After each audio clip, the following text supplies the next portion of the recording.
बिस्मिल्लाहिर्रहमानिर्रहीम, अस्सलाम वालेकुम। Welcome to my YouTube channel online computer tutor. मैं हूं खुर्रम शहजाद।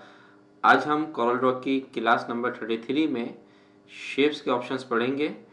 तो आइए स्टार्ट करते हैं कोरल ड्रॉ और देखते हैं इन ऑप्शंस को किस तरह से यूज़ किया जाता है।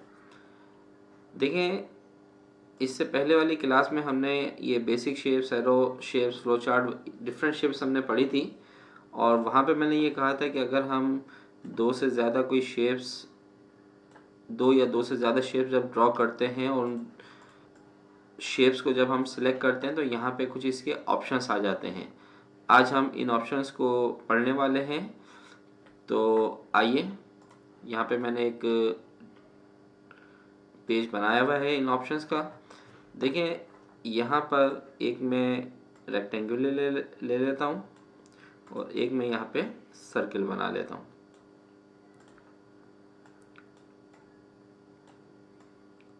ठीक है, और इन पे कलर फिल कर देते हैं हम।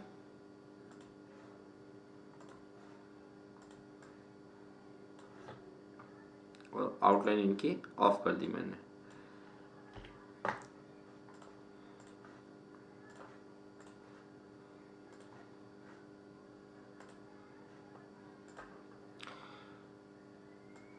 इनको यहाँ पे कॉपी कर लेते हैं।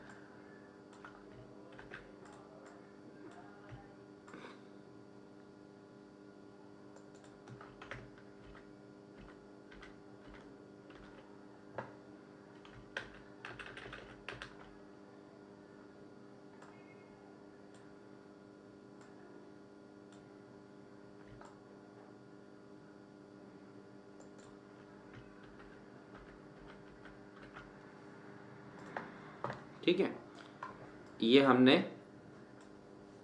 यहाँ पे ड्रॉ कर ली। अब देखिए, सबसे पहला ऑप्शन, जब हम दो या दो से ज़्यादा शेप्स को सिलेक्ट करते हैं तो ये ऑप्शंस बार में ये आपको कुछ ऑप्शंस या टूल्स नज़र आते हैं। अब दो ऑब्जेक्ट्स को सिलेक्ट करने के लिए आप माउस के लेफ़्ट बटन से उस शेप्स के सराउंडिंग में ड्रैग कर लें। जहाँ जहाँ ये माउस ड्रैग करेंगे वहाँ जो भी ऑब्जेक्ट इस एरिया में होगा वो सिलेक्ट हो जाएगा। या फिर दूसरा तरीका ये होता है कि आप शिफ्ट कोई भी एक शेप को सिलेक्ट करें और उसके बाद शिफ्ट की को प्रेस करके second object, third object, fourth object, जितने ऑब्जेक्ट भी आपने सिलेक्ट करने हैं उनको सिलेक्ट कर लीजिए और उसके बाद शिफ्ट की जो है उसको छोड़ देंगे, तो ऐसे भी सिलेक्शन हो जाएंगी। तो जब आप दो या दो से ज़्यादा शेप्स को सिलेक्ट करते हैं तो यहाँ पर ये इनके ऑप्शंस आ जाते हैं। ये ऑप्शन आपको ऑब्जेक्ट में जाकर शेपिंग में भी मिलेगा, ये रहा। ठीक है, और यही ऑप्शन आप यहाँ पे जाएं तो यहाँ पे भी ये ऑप्शन आपको नज़र आ रहा है कंबाइन का। ठीक है, यहाँ से भी आप इसको यूज़ कर सकते हैं और यहाँ पे भी आपको ये ऑप्शंस नज़र आ रहे हैं। ठीक है, अब इसमें पहला ऑप्शन है कंबाइन। कंबाइन ऑब्जेक्ट जो है वो, यानी कि कंबाइन का जो ऑप्शन है वो आपके दो या दो से ज़्यादा जो ऑब्जेक्ट होते हैं उनको एक सिंगल ऑब्जेक्ट में कन्वर्ट कर देता है। इसको अगर मैं आपको समझाने की कोशिश करूं तो इसको हम इस तरीके से समझते हैं।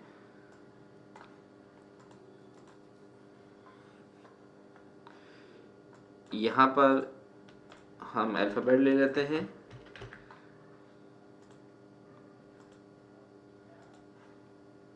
देखें, इसको हमने इस तरीके से लिया, दोनों को सिलेक्ट किया और इसे हमने यहाँ से कर दिया कंबाइन। ये कंबाइन के बटन पे क्लिक कर रहा हूँ तो अब ये शेप जो है ना, ये आपकी एक शेप हो गई है और ये जहाँ के लिखा हुआ है ये जगह आपकी ट्रांसपेरेंट हो गई है। अगर हम इसको कहीं पे भी लेकर जाएंगे तो ये देखें, तो कंबाइन का ऑप्शन जो है वो दो या दो से ज़्यादा जो ऑब्जेक्ट होते हैं उनको एक ऑब्जेक्ट, सिंगल ऑब्जेक्ट में कन्वर्ट कर देता है। सिंपल कंबाइन पे क्लिक कर दें तो ये आपका एक ऑब्जेक्ट बन चुका है। ठीक है, ये हमारा एक ऑब्जेक्ट बन गया है। इसके बाद वेल्ड ऑप्शन क्या काम करता है? वेल्ड ऑप्शन आपके दो या दो से ज़्यादा ऑब्जेक्ट्स को वेल्ड कर देता है, यानी कि मर्ज कर देता है, कंबाइन कर देता है। किस तरीके से? देखें, इसको हमने सेलेक्ट किया, उसके बाद रेड को सिलेक्ट किया, और यहाँ पर ये वेल्ड के ऑप्शन पर जब हम क्लिक करेंगे तो ये देखिएगा इसने ऊपर जो सर्किल बना हुआ था, यानी कि देखें यहाँ पर ये जो रेक्टेंगुलर है ब्लू कलर का, ये हमारे पास रेड के बैक पर है। जब हम इन दोनों को सिलेक्ट करेंगे तो ये टॉप पे जो कलर होगा, टॉप पे जो ऑब्जेक्ट होगा उसके कलर से ये वही कलर यहाँ पे मर्ज हो जाएगा और ये शेप भी मर्ज हो जाएगी। ये देख लें, ये शेप मर्ज हो गई हमारी। ठीक है। इसके बाद ट्रिम का ऑप्शन है। ट्रिम का ऑप्शन क्या काम करता है कि दो शेप्स के बिटवीन जो एरिया ओवरलैप हो रहा होता है, यानी कि ये देखें यहाँ से यहाँ तक का जो एरिया है ये हमारा ओवरलैप हो रहा है रेड और ब्लू के बिटवीन। तो इसको हम सिलेक्ट करेंगे। जैसे ही आप ट्रिम के बटन पर क्लिक करेंगे तो वो जो ओवरलैप हो रहा था एरिया उसको ये कट कर देगा।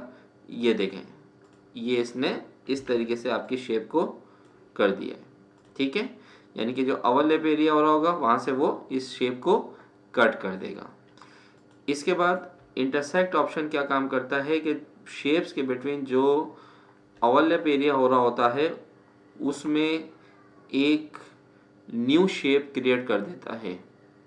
ये इंटरसेक्ट के बटन पे हमने क्लिक किया तो अब ये देखें यहाँ पर ये एक तीसरी शेप बन चुकी है। अगर हम यहाँ से कलर इसका चेंज कर दें तो ये देखें यहाँ पर ये एक इसने नई शेप्स बना दी है।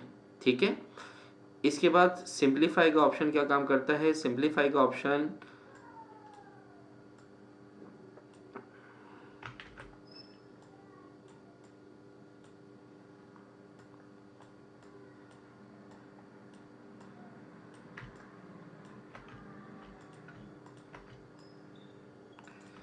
सिंप्लीफाई का ऑप्शन और ट्रिम का ऑप्शन तकरीबन सेम है। जब हम यहाँ पर सिंप्लीफाई के ऑप्शन पे क्लिक करेंगे तो ये भी ट्रिम की तरह ही काम करेगा। ये देख लें।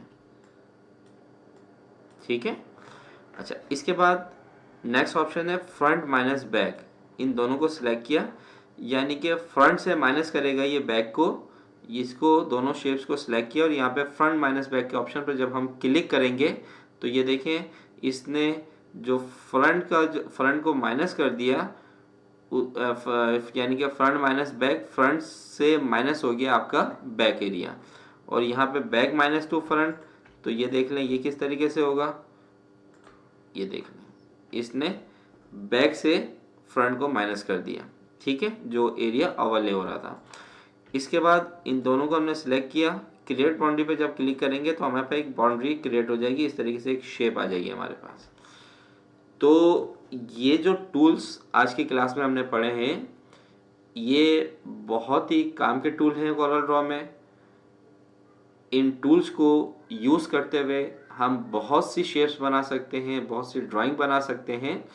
तो आने वाली क्लासेस के अंदर हम इन ऑप्शंस को मज़ीद डिटेल्स के अंदर पढ़ेंगे, ड्राइंग बनाएंगे, इससे बहुत सी शेप्स क्रिएट करेंगे।